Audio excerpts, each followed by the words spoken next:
Spring Television. Ours it is.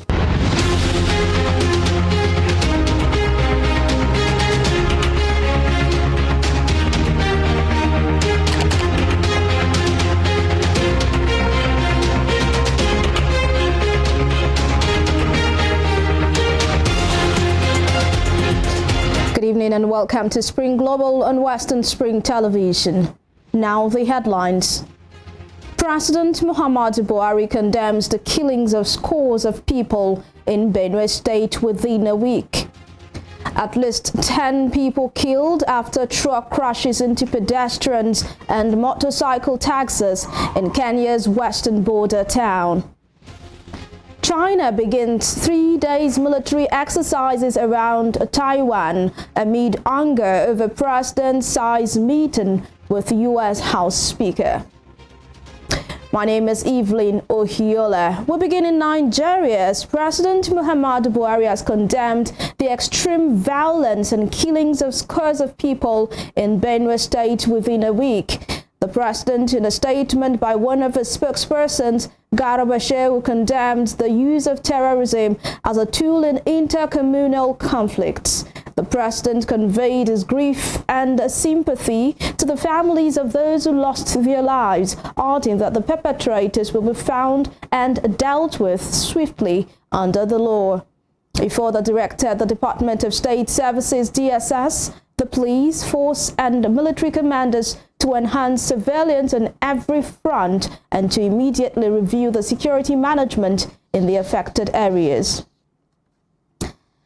In the meantime, the Inspector General of Police, IGP Usman Baba, has ordered the posting and redeployment of 21 Assistant Inspectors General of Police, AIGs, to various departments, commands and formations. The Force Public Relations Officer, Muyiwa Adejobi, made this known in a statement this morning. According to him, the posting is in line with the IGP's mandate and strategies to strengthen the operational structures of commands, departments and formations. IGP further charged the newly posted and redeployed officers to put their best foot forward in ensuring that the activities of their new commands, formations and departments align with the police reform mandate. He also tasked them to ensure compliance with all standard operating procedures in the discharge of their responsibilities. Outside Nigeria, a truck has crashed into pedestrians and motorcycle taxis near western Kenya's border with Tanzania, killing at least 10 people and injuring 10 others. The crash in the town of Migori happened along a major highway when the driver lost control of the vehicle today. According to Migori Police Commander Mark Wanjala, the operation to free the people trapped under the truck was underway and there are fears that the death toll might rise. He disclosed that 2 more people were reported to have been knocked across a bridge and into a river.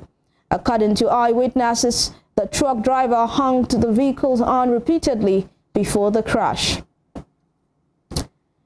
In the United Kingdom, up to 250,000 operations and appointments could be postponed due to next week's junior doctors' strike.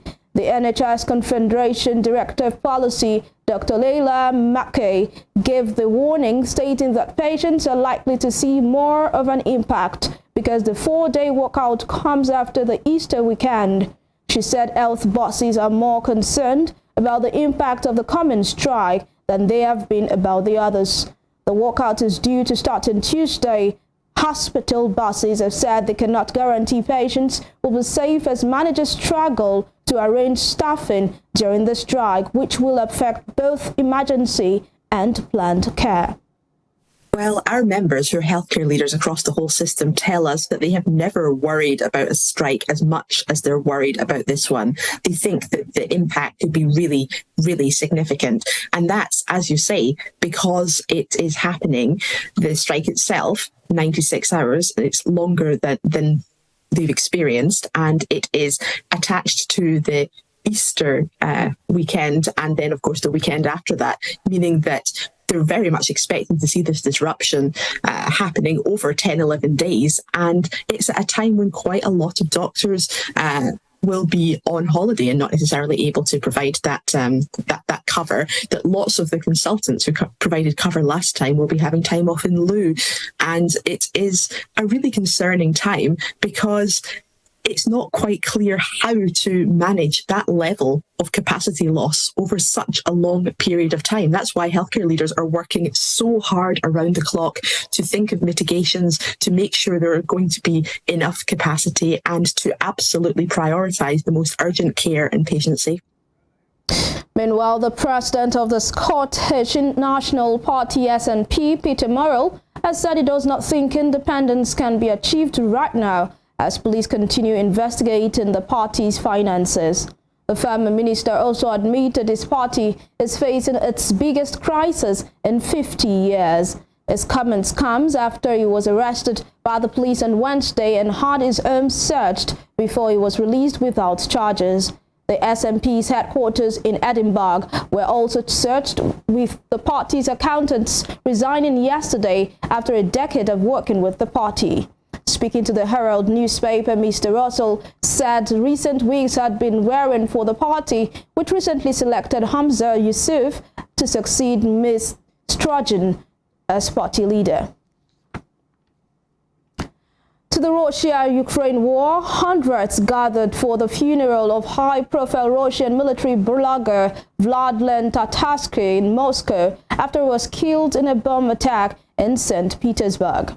Tatarsky, whose real name was Maxim Firmin, was killed last Sunday after a woman handed him a bust that later exploded in a cafe, wounding more than 40 people.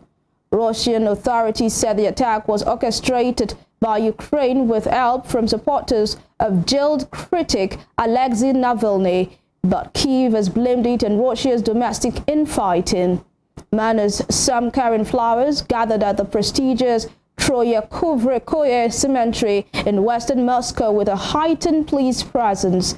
Yevgeny Prigozhin, founder of the mercenary Wagner Group, was also present at the funeral. In the Middle East, an Italian tourist has been killed and 7 others injured in a suspected car-ramming attack near a beach in Tel Aviv. Italy's Foreign Minister Antonio Tajani said Israeli authorities had identified the man killed as Italian citizen Alessandro Perini, aged 36. According to medics who spoke to local media agency, the wounded included 3 British nationals and 1 other Italian. Footage from the scene showed an overturned car near a promenade and an Israeli police officer opening fire. Local police said the suspected attacker was shot dead by officers. The attack came after 2 British Israeli sisters were killed and their mother injured in a shooting in the occupied West Bank yesterday morning. Meanwhile, the Iraqi government has called on Turkey to apologize for what it said was an attack on Sulaymaniyah Airport in northern Iraq. The Iraqi presidency made the call in a statement stating that Ankara must cease hostilities on Iraqi soil. It stated that Turkey had no legal justification to continue intimidating civilians under the pretext that forces hostile to it are present on Iraqi soil. The head of foreign media affairs for the Kurdish regional government, Lok Ghaffari, had said a drone attack hit the vicinity of Sulaymaniyah Airport yesterday, but it caused no damage nor delays of suspension or flights. A Turkish Defense Ministry official, however, stated that the Turkish armed forces did not carry out any operation in the region yesterday. Elsewhere, 4 women and 10 children have been repatriated by Canada from detention camps for foreign fighters and their families in northeastern Syria. It was the 4th repatriation operation conducted by the Canadian government of its nationals held in camps in Syria for foreigners accused of being associated with the armed group ISIL. The Canadian police in a statement said 3 of the women were arrested in Montreal at the airport before appearing in court on a terrorism peace bond application, a type of restraining order.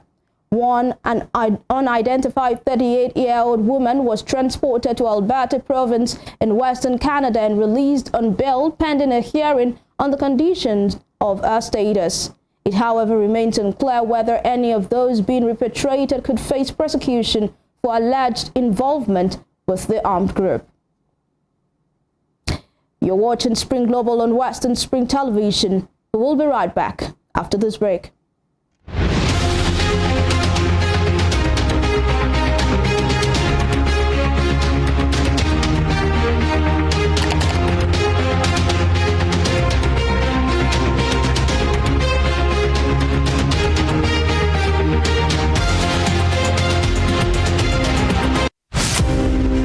Nelson Rolihlahla Mandela was an anti-apartheid activist who gave his all for the elimination of what has been described as the world's most vicious rule of the unjust and man's inhumanity against man. He was born July 18, 1918 in Mvezo, South Africa. Educated and trained as a successful legal practitioner, he took up the gauntlet of a human activist against segregation by the minority white suprematists in South Africa.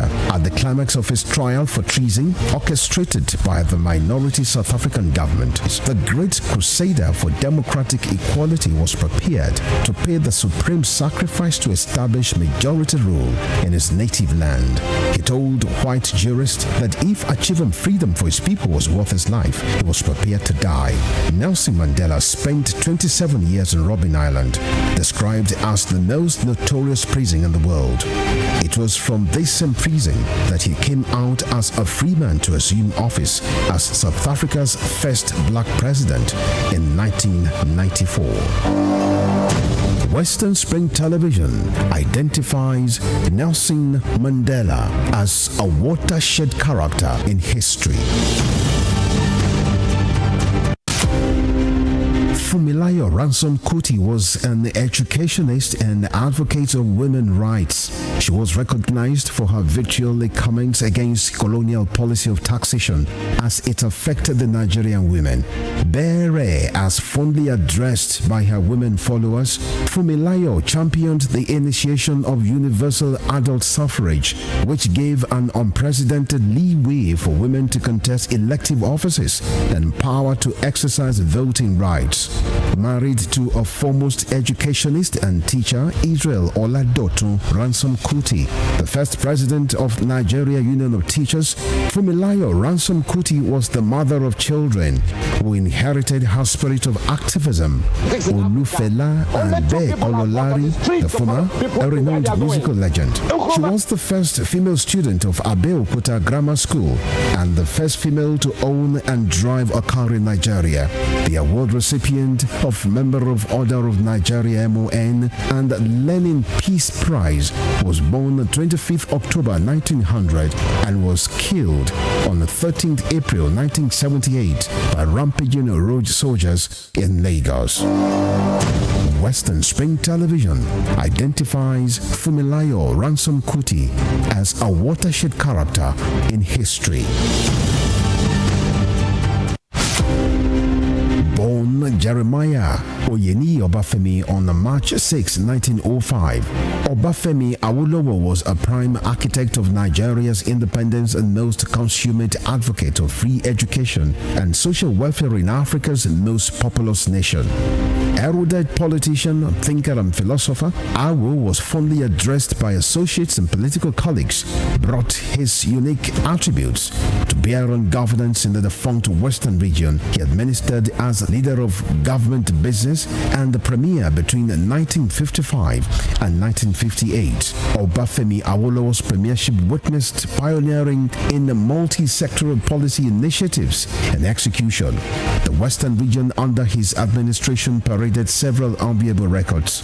First television station in Africa, first real estate in Nigeria, first high-rise building in Nigeria, first modern sports stadium in Nigeria, first agricultural settlement in Nigeria, first modern civil service secretariat in Nigeria, and first industrial estate in Nigeria.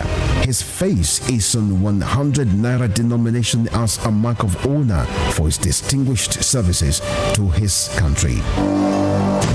Western Spring Television identifies Obafemi Awolowo as a major character in history.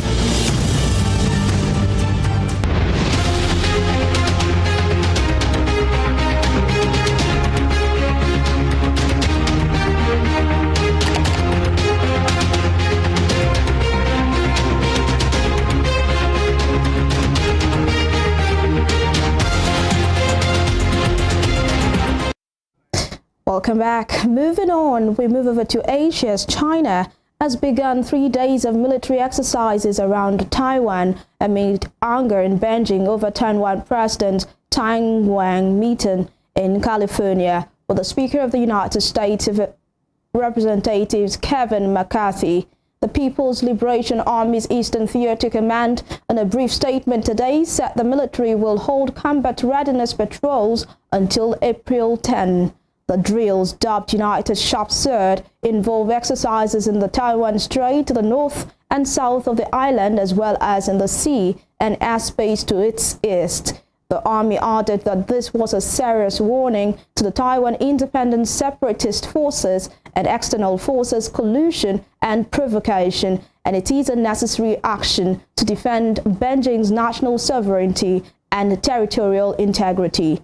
Ms. Tsai met Mr. McCarthy on the return leg of a tour of the self-ruled islands, which Beijing claims as its own, two remaining formal allies in Central America, and arrived home yesterday.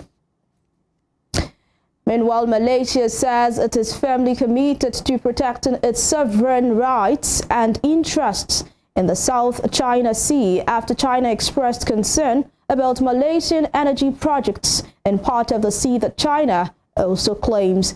Malaysian Prime Minister Anwar Ibrahim had on Tuesday said China was worried about activity by the state energy firm Petronas in a part of the South China Sea that Malaysia claims as its territory. Mr. Anwar said he was open to negotiations with China, drawing criticism from the opposition, which said Mr. Anwar was risking Malaysia's sovereignty. The Foreign Ministry in a statement today said Mr. Anwar's comment meant Malaysia would like all issues related to the South China Sea be resolved in a peaceful manner without compromising Malaysia's position. The ministry added that the government was firmly committed to protecting Malaysia's sovereignty, sovereign rights and interests in its maritime areas in the South China Sea. Now to health matters. The head of China's Center for Disease Control and Prevention has urged the World Health Organization, WHO, to return to a scientific, fair position in tracing the origin of COVID-19. Shen Hongbing made this known at a news conference today, warning the health agency to avoid becoming a tool of another country. He further warned the health body against politicizing the source of the virus, which was first detected in central China in late 2019. The WHO head Tedros Ghebreyesus had on Thursday pressed China to share its information about the origins of COVID-19, saying until that happened, all scenarios remained on the table. Staying with Asia, North Korea has conducted another test of a nuclear-capable underwater attack drone.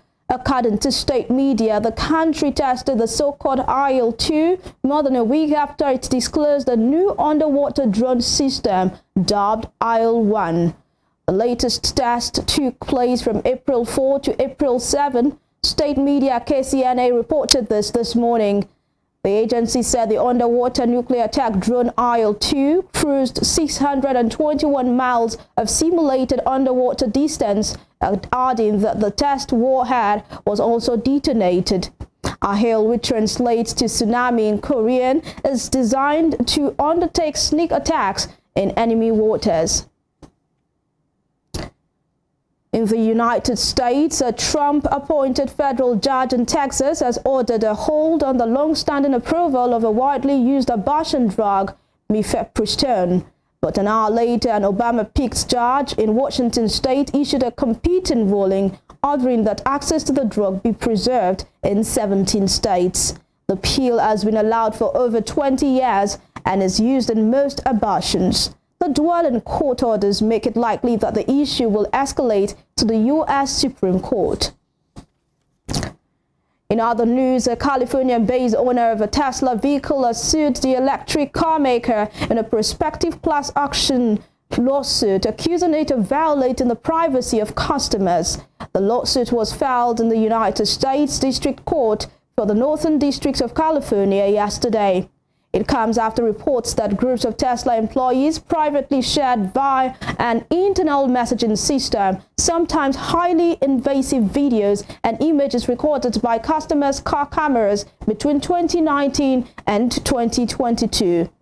Henry Ye, a San Francisco resident who owns Tesla's Model Y, alleged in a lawsuit that Tesla employees were able to access the images and videos for their tasteless and tortious entertainment. The World Bank's ongoing reform could result in a $50 billion lending boost over the next decade. U.S. Treasury Secretary Janet Yellen stated these ahead of stakeholders' meetings next week, where key changes are expected to be announced. Central bankers, finance ministers, and participants from more than 180 member countries are expected to gather in the U.S. Capitol for the International Monetary Fund and World Bank spring meetings in the coming week. A key topic of discussion will be the World Bank's evolution amid a push for lenders to revamp and meet global challenges like climate change. Ms. Yellen, in the interview, said there should be an update of the bank's mission to add building resilience against climate change, pandemics, and conflict and fragility to the core goals. She added that there needs to be a recognition that these challenges aren't separate or conflicting, but rather inextricably linked. Now talking sports, Manchester United have strengthened their grip on the top four and kept Everton deep in relegation trouble with a one-sided victory at Old Trafford. Scott McTominay's well-taken first-half effort and Anthony Martial's first Premier League goals since December were enough to give United the victory. However, it should have been more for Erik ten Hag's men, with Jordan Pickford making a string of fine saves and Aaron van Bissaka somehow failing to finish into an empty net after Antony's shot had bounced straight back to him off a post. There were also late concerns for the hosts when Marcus Rashford was forced to leave the field and was pictured walking very gingerly down the tunnel. As for Everton, they are in an unsatisfactory position of having to see how others do before knowing the full damage of the defeat. Still with football, Vincent Kompany admitted he never dreamed Burnley could achieve Premier League promotion in his first season, but said quicker is better sometimes. Burnley defeated promotion chasing Middlesbrough 2-1 at the Riverside on Good Friday to become the fastest team to secure promotion from the Championship, with 7 games of their season remaining. There were scenes of jubilation for the Burnley squad and their travelling fans at the Riverside at full time, but they have a quick turnaround for their next game against Sheffield United on Monday as they bid to secure the Championship title. I mean, it's Easter. There's 7 games to go, and we're already celebrating. So no, we didn't expect it. We wanted to experience it one day, but we had a different timing on it. And but quicker is better sometimes as well. Consistency. I mean, there's a couple of logical things rules that we all know. Is that if you don't have the squad cohesion in the beginning, it takes time, and you've got to work hard and try and be rational, objective, and then you're in the Championship. So there's 46 games. So you do get a little bit of, you get that stress of games that actually help you improve quicker, and after that is consistency. I think emotional consistency and a lot of hard work. Before we end Spring Global, here is a recap of our top stories. President Muhammadu Buhari has condemned the extreme violence and killings of scores of people in Benue State within 1 week. A truck has crashed into pedestrians and motorcycle taxis near western Kenya's border with Tanzania, killing at least 10 people and injuring 10 others. China begins 3 days military exercises around Taiwan amid anger over President Tsai's meeting with U.S. House Speaker. Remember to follow us on our social media handles on Facebook, Instagram, and Twitter at Western Spring Television. You can also watch us live on our YouTube channel at Western Spring Television. I am Evelyn Ohiole. Many thanks for your time.